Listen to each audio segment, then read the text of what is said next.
Thank you for listening to Lone Star Community Radio. This program was broadcasted and recorded live from the LSCR studios in downtown Conroe, Texas. Lone Star Community Radio is supported by listeners like you. Donate and sponsor today. For more information on getting involved with Lone Star Community Radio, contact us at lscrstudios@gmail.com or visit us online at www.irlonestar.com. Hey, this is Jenny from Voces and Accion. First Financial Bank can help those who wish to purchase their own home but do not have a Social Security. Their IT and home loan can be a perfect option for those in that situation. They're able to be reached and they can help you at 936-439-1800. That number is 936-439-1800. The American Dream, it is at the reach with First Financial Bank. First Financial Bank, it is an equal housing lender, member of FIDC. Hola, soy yo, Jenny, de Voces en Acción, y vamos a hablar sobre nuestro patrocinador, First Financial Bank. First Financial Bank le puede ayudar a quienes desean comprar su propia casa, pero no tienen un número de seguro social.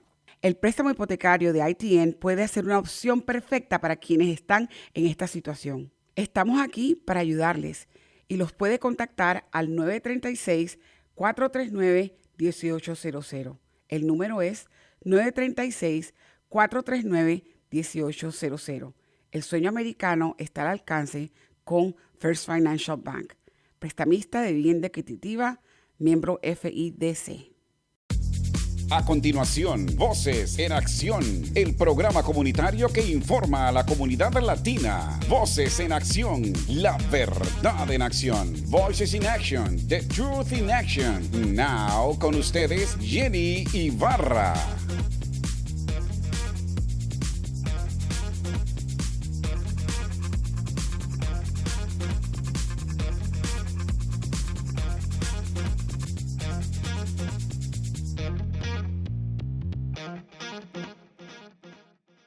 Buenos días, buenas tardes, buenas noches, donde quiera que usted esté. Nuevamente Voces en Acción con ustedes para traerles la información correcta referente a todo lo que está pasando en el mundo, en los Estados Unidos, en Texas, sobre todo en el área de Montgomery y Conroe, que es donde yo estoy. Y al mismo tiempo para educarlo y que usted pueda educar a otras personas al respecto de todas las cosas que están pasando. Good afternoon, good day, wherever you are. Thank you for being with Voces en Acción one more time, and at the same time, for letting me help you understand our Hispanic way and what is it that we're trying to bring into the table. I know that right now things are not looking good with us, but at the same time there's a lot of us that we're working and we're trying to help to educate those that are not being educated. Today, like I told you, like every time I'm here in the microphone, I'm bringing you the latest information and things that are happening in our community, persons that are leaders of our community that are giving 100%, that are doing everything that godly can do, to help others. And I have the honor and the pleasure of having with me Dr. Bonnie Hubert. She is an amazing person that you probably heard her in other interviews. And if you have been around the community, she is a spokesperson. She's always knowing how to coach women and men and people that are in need to solve their problems. And she is specializing to help those in the community with the most. And now she wrote a book, so we're going to talk about that. Thank you, Bonnie, for being with us. I'm so excited to be with you. I love your energy. Well, so today fun. I'm in hat and, you've got all your bling on going on. It's so good. I decided, I said, I was going to be sporty today. I'm tired of being all, I need once in a while I take a break and I let my bad things show up, you know what I mean? Hey, I had a hat day yesterday, so I totally get it. Le digo a la doctora que hoy día estoy bien casual, bien bling bling. Usualmente no lo uso y hoy lo quise hacer porque quiero traer esa vibra de buena gente, de fin de semana, de amor, de entrega, de conocimientos.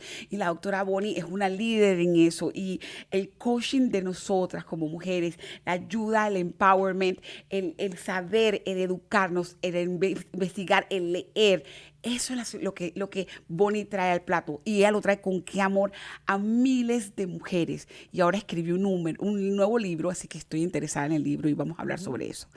Bonnie, first of all, I know that I'm going to just give this, it's a little bio. She has 25 years of working and over 10,000 counseling coaching hours. She does speaking, and she's a presenter. Her credentials, she has a bachelor's degree and a specialization in Spanish and a master's degree both in leadership and counseling and educational. And she has a doctoral degree in educational leadership and policy studies. Oh my God, I need to talk to you about that. And then on the top of that, she has her own group that she works, and she drives women to optimize their level of managing their home, strengthening their relationship with the family, and she hosts a drive for moms in Facebook. Can you imagine? You guys got to log into Facebook, and when she has over 1,500 support, women seeing and that are reaching to that personal level where she wants them. So this is a woman that is, whenever I have money, because I cannot hire her because she's expensive for me. I'm a poor person, but well, she's going to guide me because she goes through the step of guiding you on how to become the woman that you want to become. Whenever you're lost and you have too many things to juggle, she helps you realize where you need to center and what is it that you got to branch out. So, Bonnie, thank you. Le estoy diciendo a ellos, le estoy diciendo un poquito de la experiencia de la doctora. La doctora se graduó con bachillerato de educación, un doctorado en liderazgo y educación en estudios políticos. La doctora tiene más de 10,000 horas como coach. Un coach de vida son personas que te ayudan a organizar tu entorno, a poder sacar tu potencial y que tú seas successful en lo que tú seas, en tu negocio, en tu profesión. O sea, pues eso es lo que ella hace. Usualmente lo hace con mujeres, pero también lo hace con hombres. Así que estamos hablando con ella acerca de esto. ¿Y sabe qué? Ajá.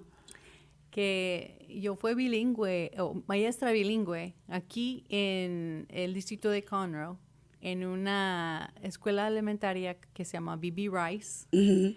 Por 4 años yo enseñé a los estudiantes bilingües de 3º y 4º grado. Can you imagine? She's a teacher. She used to be a teacher. Sí, ese fue... Spanish teacher. So my Spanish is bad. No. Es que... No, that's okay, Bonnie. I'm just saying, Sí, I'm going to be honest with you, Bonnie. What intrigues me is how do you handle family and everything, because I know you have a beautiful husband and your family, and at the same time you're so passive. I see you and I'm too hyper for you. I feel like I'm so hyper for you. No. I love it. I love I being around see you. that peacefulness that you attract me so too close to you, and I want to know what she does. I really want to learn that because it's so passive. She's able to juggle so many things, and she's passive. I'm juggling 20 things, and I'm going crazy, But can you tell us a little bit about your as a woman? What brought you to this type of work, Right. and the necessity within women at this time to empower them? Can you tell us? Well, yes, really, it boils down to this, right? I mentioned I was a teacher and a counselor, and I was working full time, going to school, trying to raise my children, having children, growing a family, and I felt alone. Like, even though I was working with other women, I felt like I didn't have any support and encouragement for the work I was doing. I felt like a lot of people were like, oh, well, why are you working? You have these kids, you should stay home. Or, I felt these messages coming. And you're looking at 20 years ago here, right? It's changed a little bit now. But I want to be for women what I needed. That was support. Just, I felt so much guilt, that my kids were in daycare, or that that I was working and I wasn't maybe being a home. Like, are my kids going to be okay if I'm not home with them and they're in daycare? I felt mom guilt. I felt like spread too thin. But I had these dreams and these aspirations, and I almost felt guilty for having those things. Like, first you're a mom, right? And you're a wife, or you're a career person.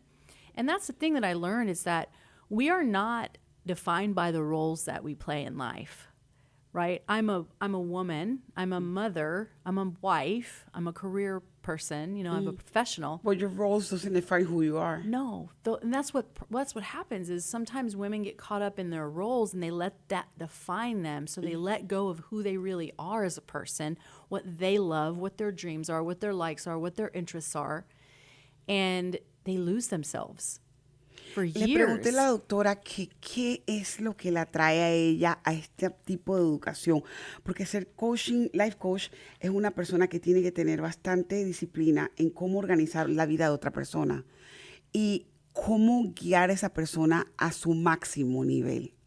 Todos nosotros tenemos un sueño, todos nosotros queremos llegar a algo y a veces no lo podemos definir.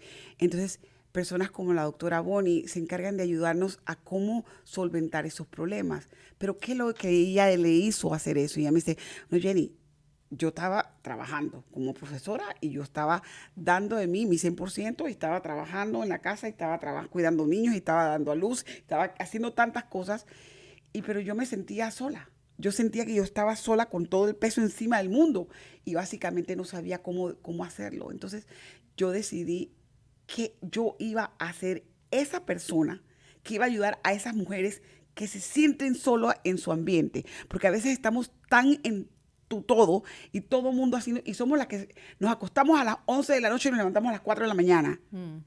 Mientras que tu hijo duerme, tu marido duerme, tu abuela duerme, tu papá duerme, todo el mundo duerme, pero tú estás de la mañana, tú duermes 4 horas, lo más que duermes, o 5 horas.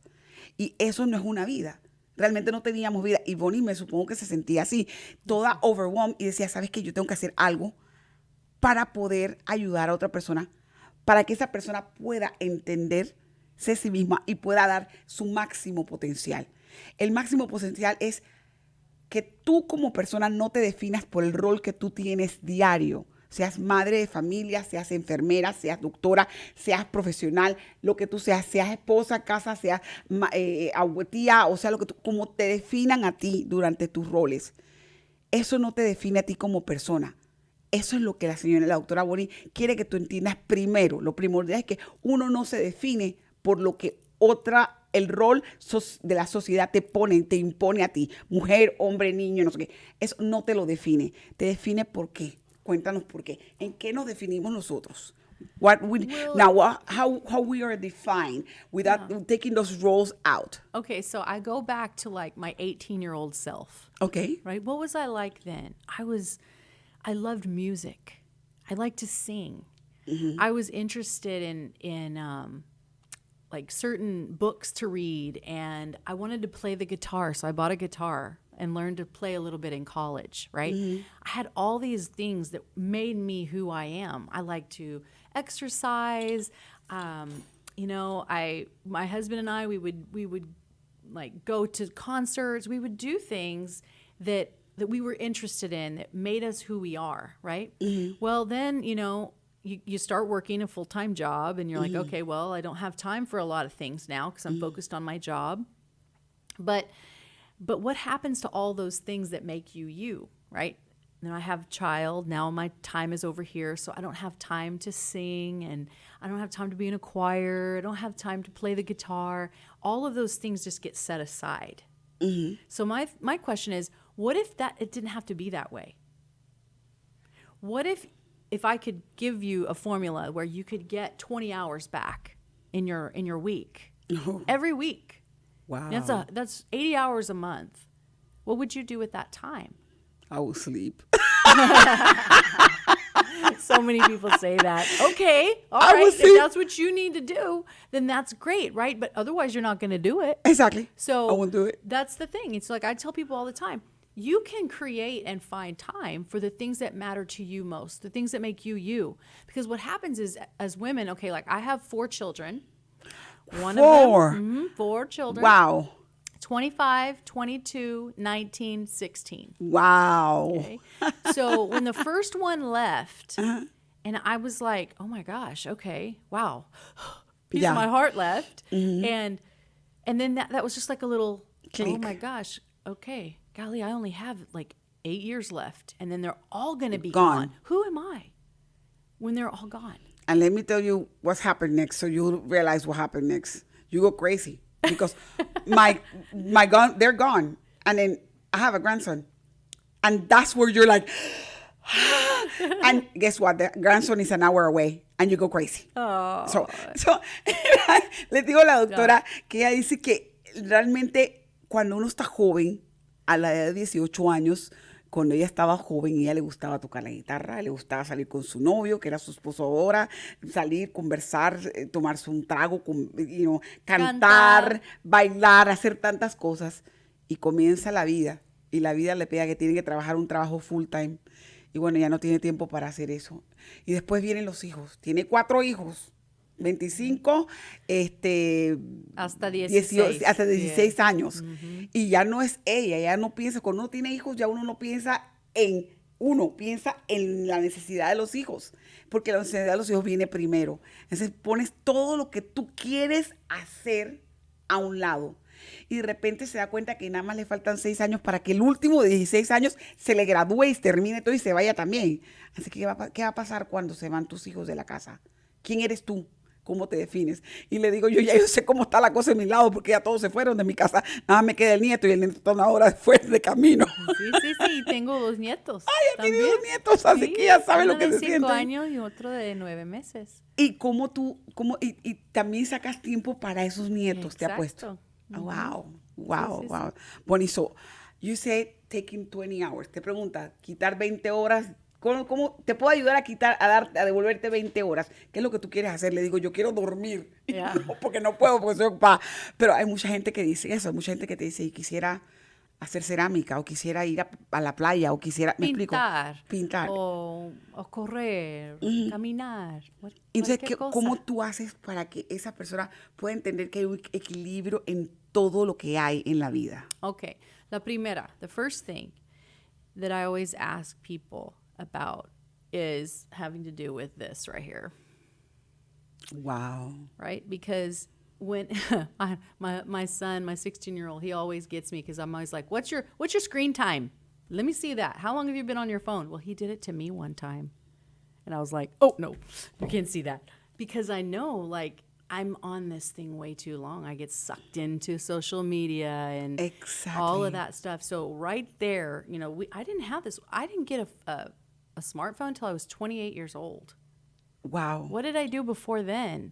Like I read books, I went walking, we didn't sit on our phones for because we in our 5 ages, hours, 6 hours our a time, day. we didn't have phones like that either, remember? No. And so it was easier for us not to be attached to now a we're phone. going to sound old, right? But it's true. We're beautiful. It's Then. true. Yeah, no, but it's true. And so that's the first thing is like, I want people to say, how much time do you spend on your phone? And it's really easy to track it because all I have to do is look there, at screen time. So you got to start there, right? Because what is the priority? It's a lot easier to just pick this up and be with the phone than actually being present in your own life. You look in the life of everybody else, and then an hour's gone, 2 hours are gone, 3 hours are gone. So we start there. The second thing I look at is, who's doing the majority of the work in the home. Ay, mija. Mm-hmm.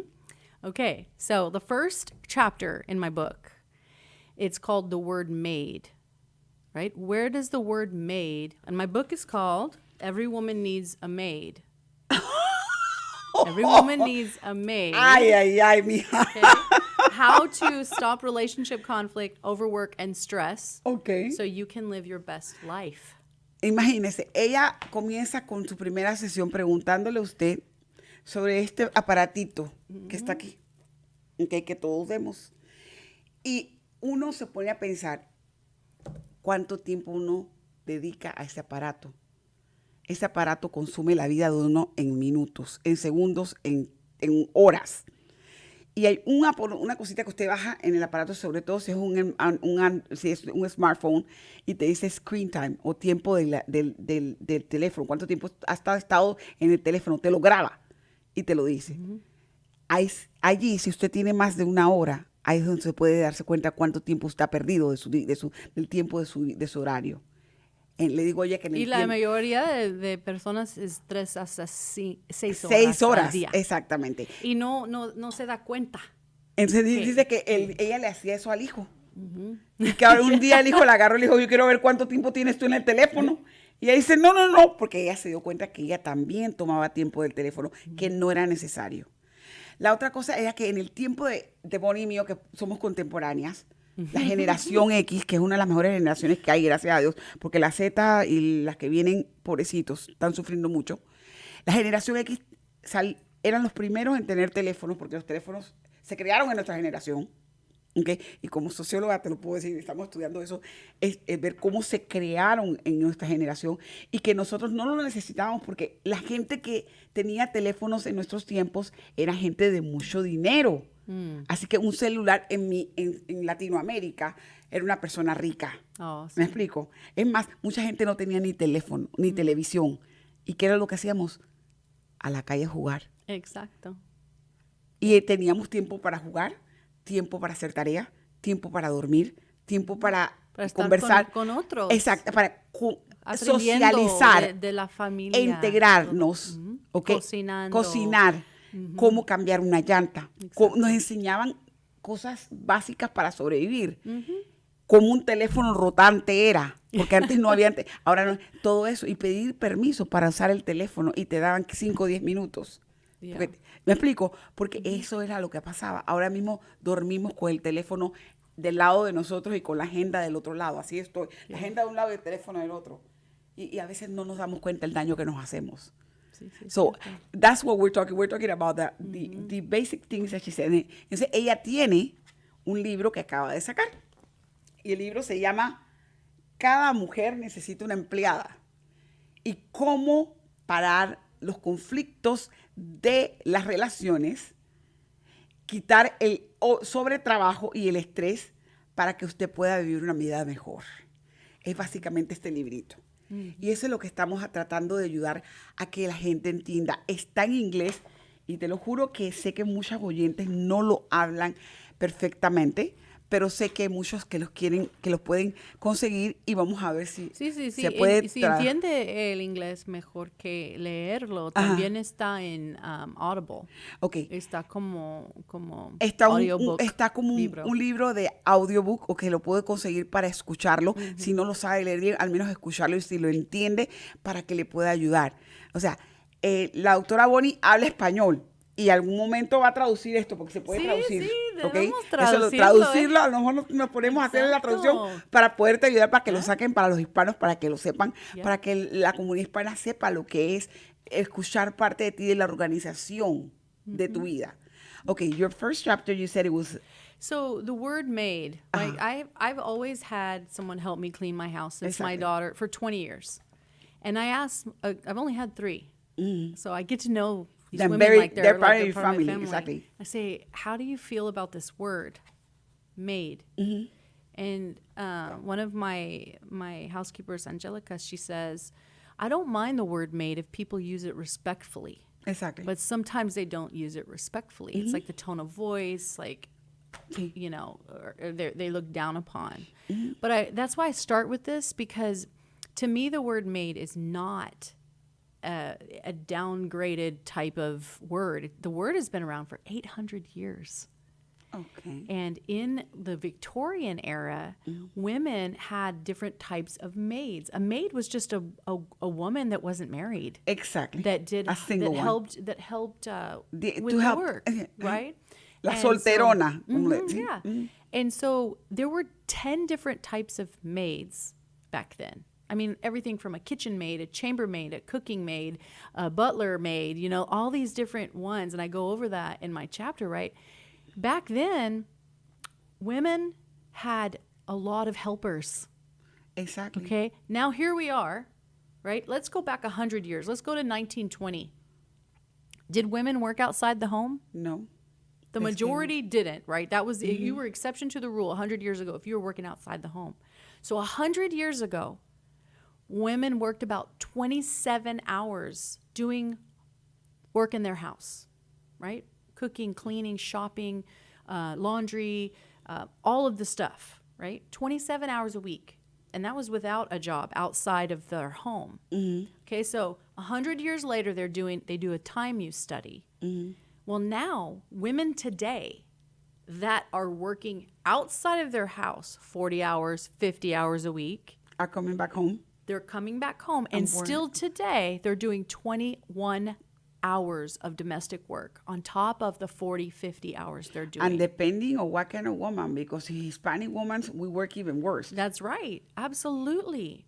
And the men are only doing about 6 to 7 hours. Ok.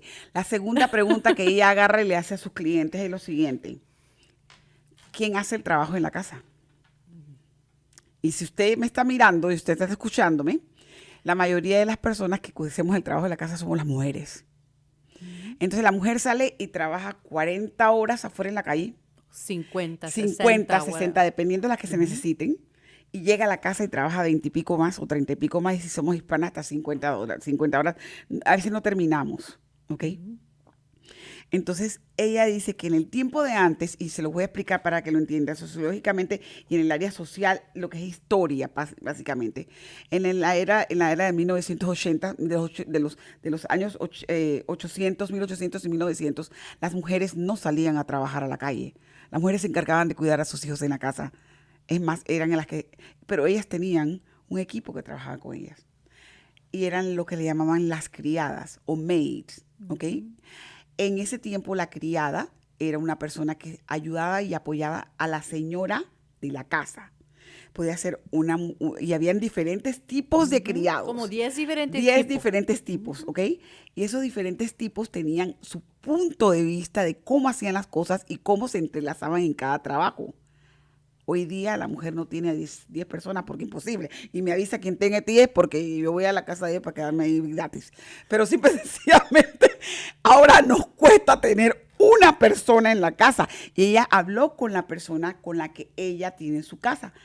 La señora Angélica, que ella le preguntó, antes de comenzar el capítulo, ¿cómo te sientes tú con la palabra criada o maid?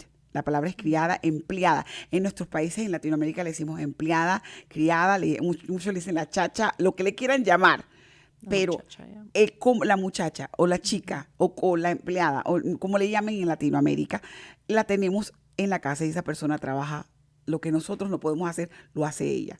Yo tengo una que la quiero mucho y tiene conmigo desde 2009, que es parte de mi familia. Mis hijos están chiquitos, la han visto crecer. Doña María para mí es todo. Ella sabe hasta dónde están mis cosas. Yo a veces la llamo, Doña María, ¿dónde me puso eso? Doña María sabe dónde está. Yo no la sé, pero ella la sabe. Ella tiene llave de mi casa. Yeah. Ni mis hijos tienen llave de la casa. Ella tiene llave de mi casa. Sí, porque sí. es la confianza de estar con esa persona que te ayude y te apoye en la casa. Pero ahora, dime, entonces ya te dije que no tengo nada y no tengo apoyo y hago todo. Entonces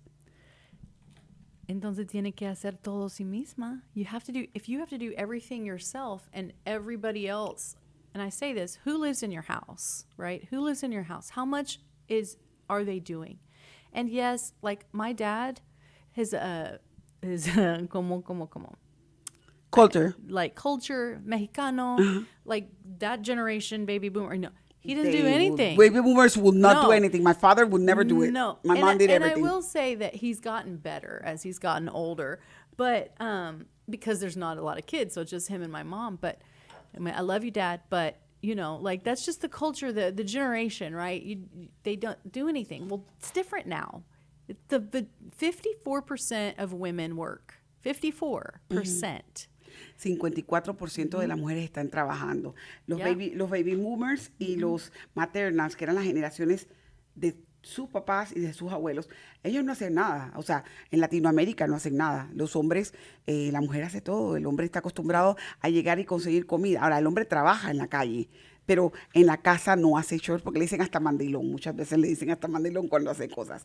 O sea, el hombre, mi papá, él podía cocinar de vez en cuando un arroz o algo, pero cuando mi mamá estaba enferma. Pero papá no era el hombre de que tampoco exigía. Hay hombres que sí exigen, pero mi papá no era un hombre. Mi papá era muy condescendiente con mi madre porque mi mamá era enfermera. Así que estar en la enfermería es un trabajo muy pesado. Y venir a casa a cocinar, mi mamá nosotros teníamos empleadas. Me explico, nosotros teníamos un maid que nos hacía todo. Teníamos, además de, teníamos nuestra nana, tenía nuestra abuela, ¿ok? Sí. So, esa era la familia que nos criamos en Latinoamérica. Pero hay familias que no tienen eso. ¿Me explico? Exacto. Entonces, sorry, I'm going back and forth. That's in okay. Spanish, Doesn't but, matter. It's fine. So I start with that. Like at the at the end of the chapter, right? There's a questionnaire that you fill out. Like, who's in the house? So for me, for example, my husband and I. It says, in the past week, how many hours have you spent doing these things? There's 10 things on this list. How many hours have you spent doing it? And then on top of all that, with just all the domestic work, right? We talk about something called mental load.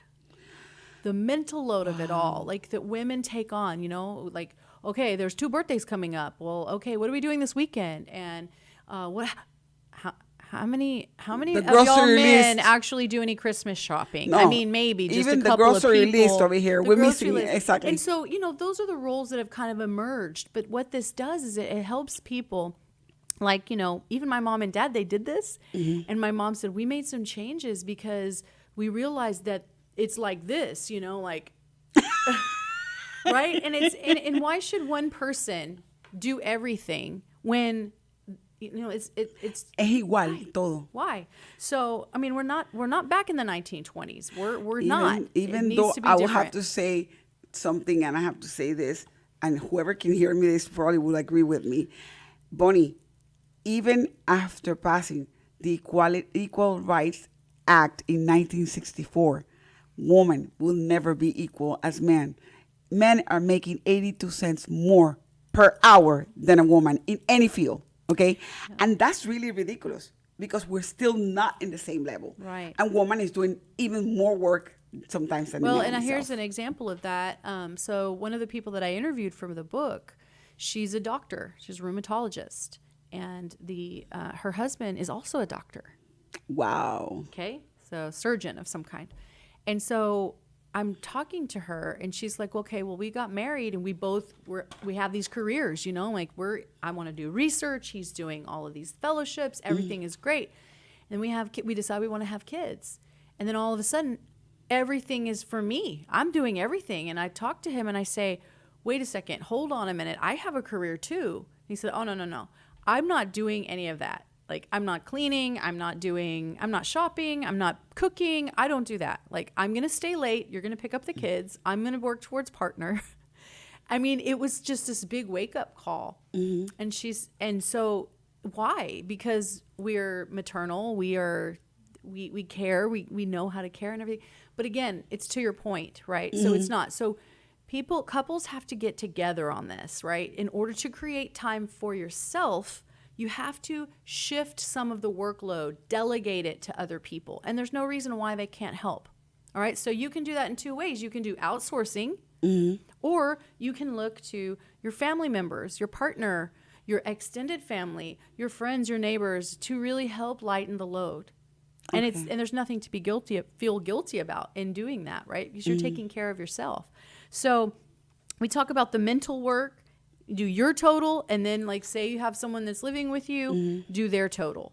Like same thing. Okay. If you don't have anyone, if you're single, then just look at how much time you're spending doing all this, plus everything else you're doing. Okay. And it's real easy to see how there can be this feeling of overwhelm in your mind. Okay. And so en el primer capítulo, al final de que usted lee el capítulo, tiene un cuestionario. El cuestionario lo que hace básicamente es ubicarlo, decirle a usted claramente cuánto tiempo se está dedicando a ciertas cosas durante las tareas diarias de su trabajo, las de la casa y todo. También le pregunta qué personas viven con ustedes. Si usted trabaja o vive con otras personas, lo que hacen esas personas y usted tiene que contestar el cuestionario. El trabajo, dice que el papá y la mamá de ella se sentaron y llenaron el cuestionario.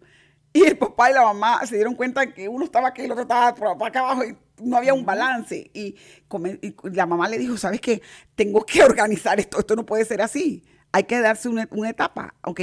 También le digo yo a ellos que básicamente no hay un nivel de cualidad en el mundo porque no lo ha ido, porque la mujer siempre ha ganado menos que el hombre en todo sentido.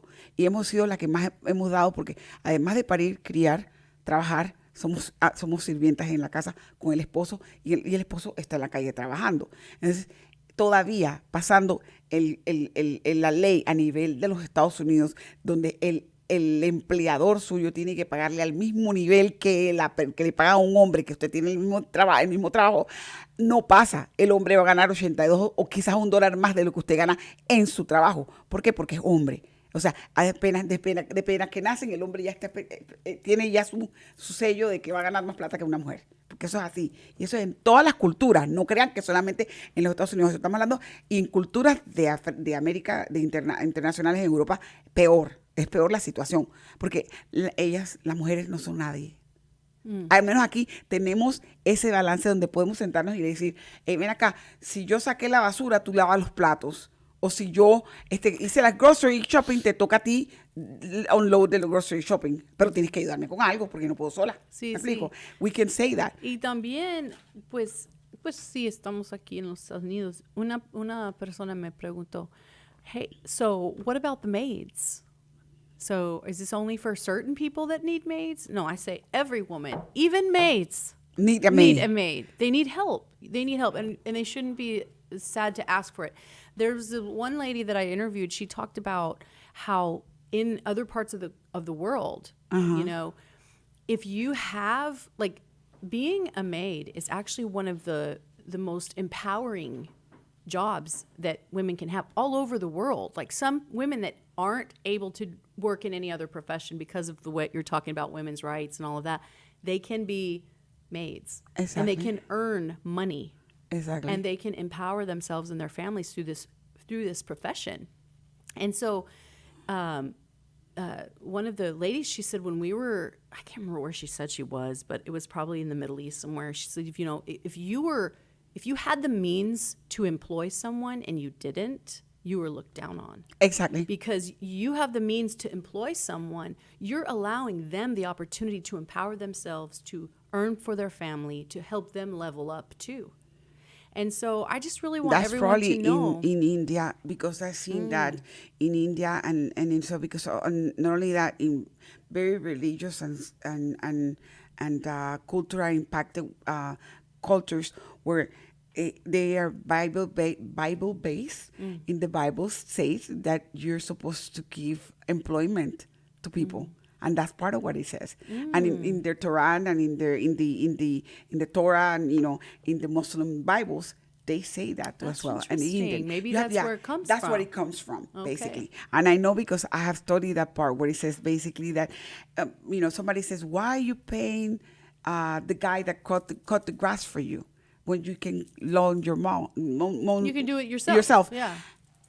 That person takes us $25 or that $30 to feed somebody else. That's And right. if I have them, and if I can do something else, I might as well pay those $35 because I keep an employment. So that's giving, like you said, having a slave, and it says in the Bible, if you have a slave, okay, automatically you're supposed to take care of that slave as well. That's as with honor and respect toward his master.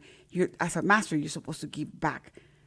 Well, we don't want anyone to be slaves No, but to anyone. in but the you're Bible, talking about, I was talking in the Bible in the beginning of times. I'm not talking about right now. and that's what I wanted everyone to say is that even no matter who you are, every woman, deserve one. it's and again, the title is just something. It's a hook, right? But the Exactly. whole overarching message is we need to ask for help when we need Exactly. it, so that we're not grouchy with everybody and having these problems in our relationships because we're overworked and stressed out. And we are, delegating things so that we have the ability to pursue our own life's interests and passions.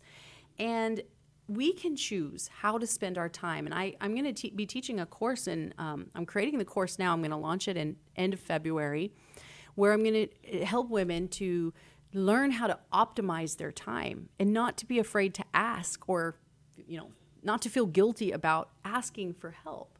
Because, let me give you an example. I had, so my son went to baseball. He plays baseball, my youngest one. And we have, to take him, pick him up. Well, there's like 15 moms going to that practice. Do we all need to go? Go?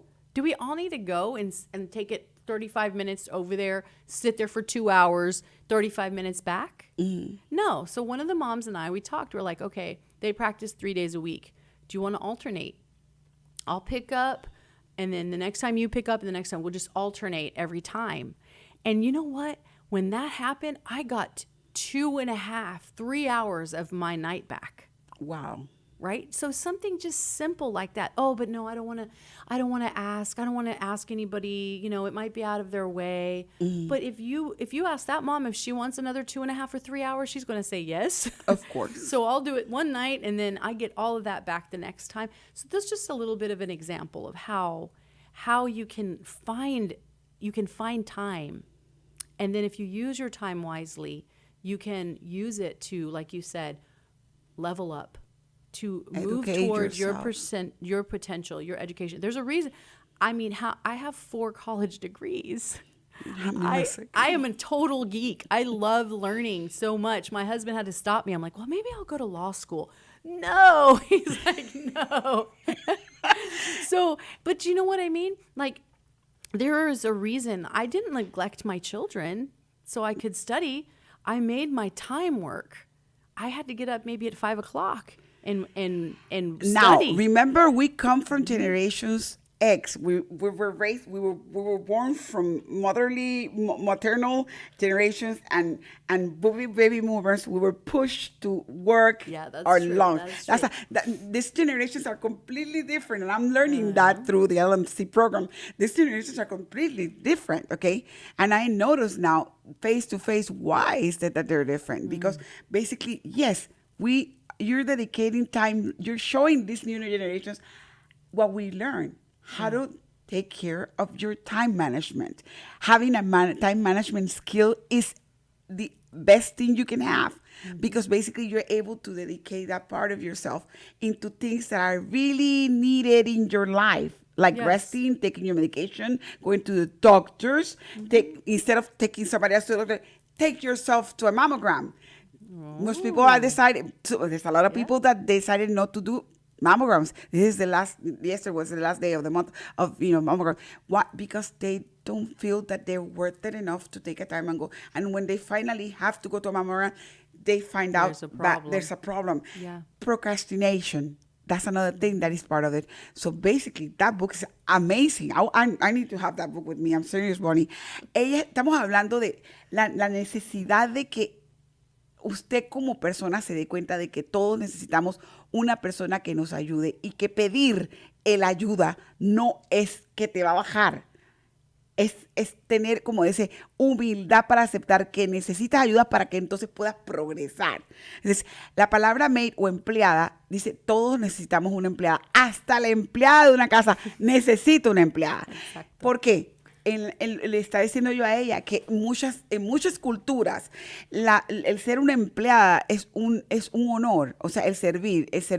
En Inglaterra, ser un butler, un empleado, es un honor. Tiene hasta su certificación de ser butler. Cómo llegar, cómo servir, cómo atender una mesa, para eso es lo más bonito. Y hay personas que se certifican en eso. Entonces, básicamente es un plus, y hacen plata. Y quiero que sepan que ellos al ganar dinero, al proveerse ellos mismos, pueden emplear a otra persona para que venga y en su casa les ayude. Entonces, eso no denigna a nadie. Eso le hace a usted tener tiempo para que usted pueda educarse y comenzar a llegar al otro nivel que usted quiere llegar. Porque mientras más educación tengamos, menos ataduras tenemos. Porque ya podemos ser self-sufficient o ser suficientes nosotros sin tener que depender de nadie. La doctora dice que le dijo al esposo que quería tener otra cuarta carrera. Ya tiene 3. No. Y dice que el marido le dijo, no, que quería ser abogado nuevo, imagínese. Pero es que comenzamos con algo, y cuando se aprende a educarse uno y a leer,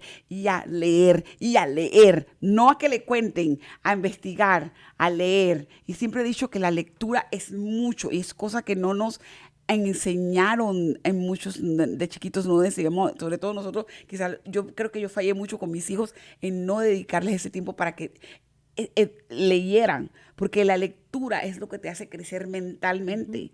Entonces, por eso que tú buscas más educación, yo busco más educación. Nosotros tenemos que buscar más educación porque mientras más sabemos, queremos saber más. Exacto. Es como una adicción al saber más y el más enfocarnos. Ella estaba hablando de que en unas culturas se permite contratar a otras personas. Sí, en el tiempo de antes, en la Biblia, todos tenían esclavos y los esclavos se reportaban a los maestros y los maestros tenían que darle su paga. Y la esclavitud era pagada. Muchos maltrataban, muchos también eran negados, ¿verdad? Porque eran esclavos, pero muchos también eran bien criados y bien cuidados. Entonces, al dar eso, porque sale en la Biblia de que hay que darle la paga correcta a la persona que uno contrata, eso es parte de lo que estas culturas adoptaron. Eso es lo que yo estoy hablando con Bonnie. Y Bonnie me dice, llega un momento donde en su libro, donde ella analiza que estamos sacando tiempo y perdiendo el tiempo. Ella va a comenzar un programa en febrero donde ella quiere ayudar a que la persona comprenda que tiene que comenzar a aceptar cada minuto de la vida y utilizarlo como debe de ser correctamente y pueda tener más tiempo para las cosas que quiere dedicar, que quiere hacer, ¿ok?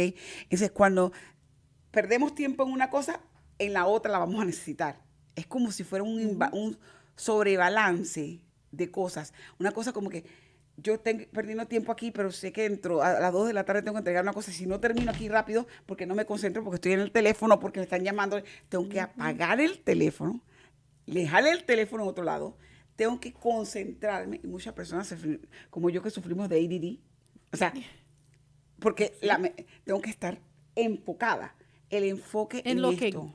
In what you want. En lo que what exactamente. you love to do, right? Instead of not having time for that. Time for that, exactly. But it's so funny too. Some people, they say, well, it's real easy for you to say that, you can afford a maid. And I will say this, look, people, like I had a lady tell me the other day, I can't afford a maid. I said, okay, how many times do you go to Starbucks in the month? Because I knew she liked Starbucks. She's like, oh. I said, okay, I know you love purses, so how many purses do you buy in the month? Or how much do you spend on clothing or eating out? Oh my God, Eating out.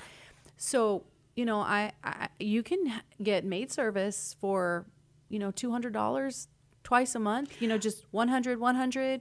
Some people, depending on how big your house is, what you need done. Exactly. It's not crazy expensive to do that. And guess what?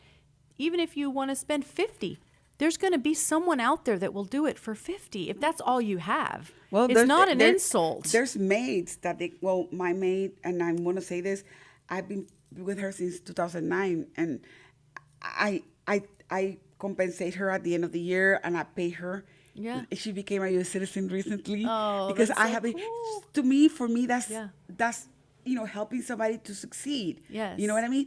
And I feel that, and she comes every 15. She doesn't come every week. You know, and sometimes she's, when I have surgery, she's there constantly. And you know what she pays me? She cooks for me. And I she's one of my best friends right now. You get that relationship with your mate after so many years. She helped me raise. Now, of course, it's me and my husband only. Me, my partner or whoever it is. That's the only thing at the house. Yeah. Anybody else is, extra, But right now, that's what is going on. And I feel that we all are able to, stop. I'm not going to stop Starbucks, but at least minimize some Starbucks.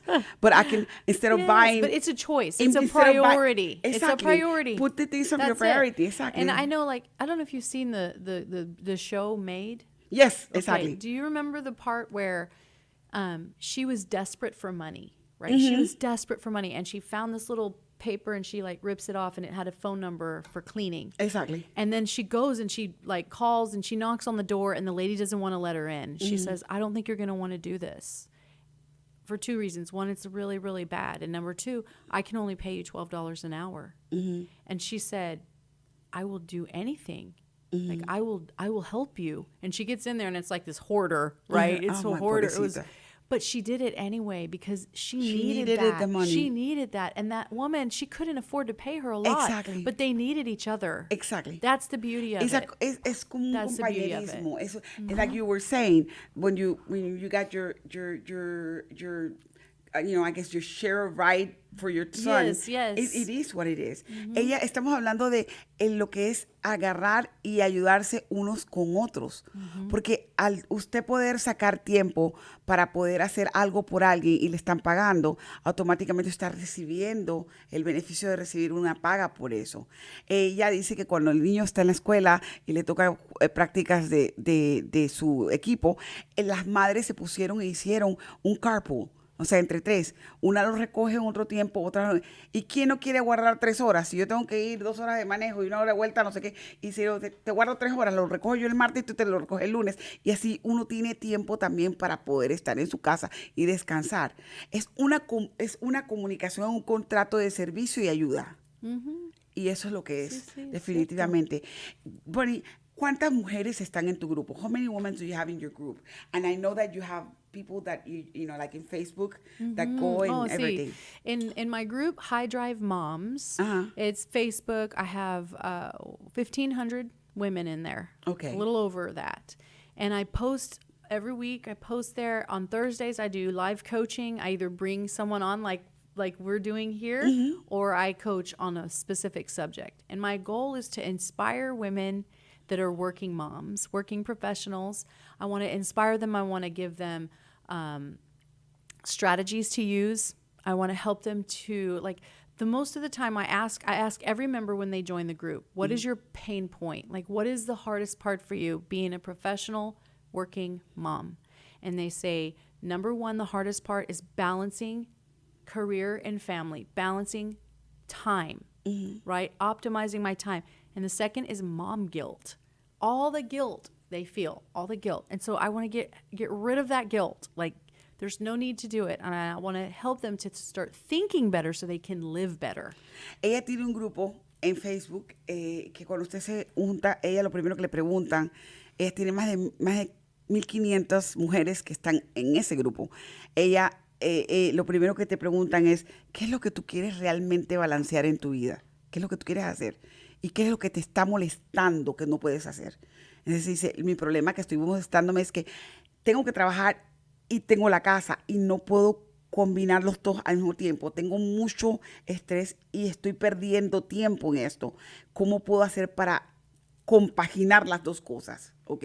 Entonces, eso es lo que ella se especializa en dar los puntos y ayudar a que esas mujeres puedan balancear ese tipo de problemas que tienen en sus casas y que tienen en sus trabajos. O sea, muchas vienen con ese pesar. Entonces, ella trae además a Facebook mujeres o personas, speakers, que van a ayudarles a darles temas de cómo poder ser exitosas con su tiempo, con sus negocios, con su vida, con todo. Entonces, así como estoy trayendo yo a Bonnie aquí, ella lleva a las personas a Facebook y las personas dan su punto de vista.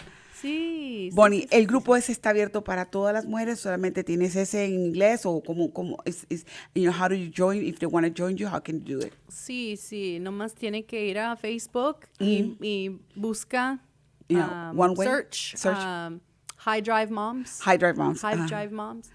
Y luego, pues, contesta las preguntas y entra. Okay. Sí. Yeah, she has and we're talking about basically her High Drive group in Facebook, how they, get tips. She does tips every week, and she gives, sessions, open live sessions of people that will join her and give tips to women that are in need. Todo gratis. Everything is free, and you can get and join them. And it is fully in English, and people are able to go in. But of course, there's Hispanic women that are listening to me that are learning the English and they know English, and they're able to go in. And it's under Facebook and High Drive Moms. And I will go ahead and put that in my website as well, so you guys are interested in it. Thank you. Bonnie, anything else that you would like to tell us as a Hispanic woman, now that you know that you face both cultures because you're Mexican American? Yes. So ella es mexicoamericana, para que no se la ven bien güera, pero la mujer es bien hispana. How can you give us a little bit of points to the Hispanic woman so we're able to start listening to our inner selves, you know. Wow. I think that this really does transcend any culture, right? Self-love, it doesn't matter what culture you are. To like love yourself enough to ask for help, to seek out time for yourself, to really tap into who you are as a person. If you love your culture and if part of who you are, your passions, point you to your children and to your family, that's wonderful. But whatever it is, it really does boil down to loving yourself enough to seek out ways to bring yourself time to do the things that matter to the most to you in your life. Le pido a la señora Bonnie, a la doctora Bonnie, que nos diga un poquito a nosotras de hispanas de cómo podemos entendernos y centrarnos en nosotros mismos. Dice que lo que tienen que hacer es amarse a sí mismo. El amor entero hacia tu persona al extremo que tú puedas decir, ¿sabes qué? Tengo que delegar, tengo que pedir ayuda, tengo que decir que no. Sí, es cierto. Tengo que ubicar para yo poder dar, para yo poder sanar. Porque si yo estoy enferma en estos momentos, yo no sirvo. Yo no puedo ayudar a nadie. Pero si yo estoy bien, yo puedo ayudar más. Si yo tengo tiempo para poder conocerme a mí misma y entenderme a mí misma y ver mis necesidades, yo puedo cubrir las necesidades de la persona que está al lado mío. Sin eso yo no lo puedo hacer. Entonces, Bonnie dice que comencemos a entender lo que nuestro cuerpo, nuestra alma, nuestro espíritu nos está pidiendo primero. Entonces, de allí, cuando lo entendamos y lo escribamos, porque yo siempre pienso que puedo entenderlo, pero a veces no lo entiendo porque soy una persona muy visual. Lo escribe, yo necesito esto, y ya lo pone en una perspectiva escrita, automáticamente usted puede entonces decir, sabe que yo necesito que mi marido se levante y saque la basura. Yo necesito que mi marido venga y me ayude con la ropa. O que yo necesito que mis hijos recojan sus cuartos. Porque entonces yo no puedo cocinar. Porque yo acabo de llegar del trabajo. Yo trabajé en mi trabajo y tenía que ayudar. Y cuando estoy en mi trabajo, la secretaria de mi jefe no está haciendo su trabajo, así que me toca hacer el trabajo de la secretaria. Entonces, yo tengo que hablar con mi jefe y decirle, ¿sabes qué? Tu secretaria no está haciendo tu trabajo. Tienes que pedirle que lo haga porque yo no lo puedo hacer. Yo tengo mi trabajo. O sea, tenemos que comenzar a delegar porque todo no lo podemos hacer. No somos jack of all trades. No somos la persona que podemos sacar todo de una vez. Pero sí podemos aprender a decir no y podemos amarnos nosotras mismas. Exacto. Doctora, un placer tenerte. Quiero traerte más de vez en cuando para que nos des pequeñas experiencias de lo que tú ves afuera sobre la comunidad de la mujer latina y cómo la mujer latina puede prosperar. Parte de mi show es empowerment a las mujeres, sobre todo mujeres en violencia doméstica, mujeres con niños solteras. Para mí eso es un enfoque muy grande porque yo lo pasé. Entonces, yo necesito que, para que vean que yo sí pude hacerlo. Y yo llegué donde estoy con muchos sacrificios. Eso significa que si yo lo voy a hacer, cualquiera lo puede hacer. Y si tú, Bonnie, lo haces explicándolo en pequeñas palabras, porque tú eres la experta en esto, muchos de los oyentes podrán quizás cambiar su punto de vista. Sí, sí.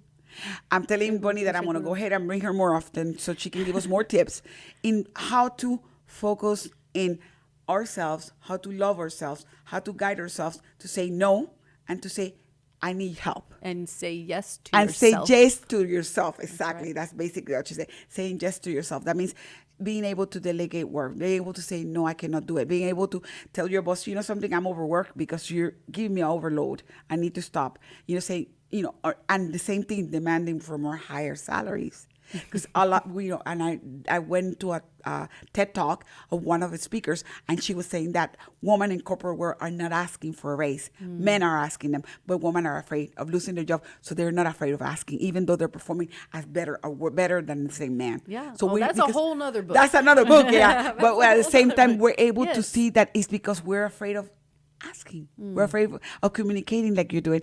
And of course, please buy her book.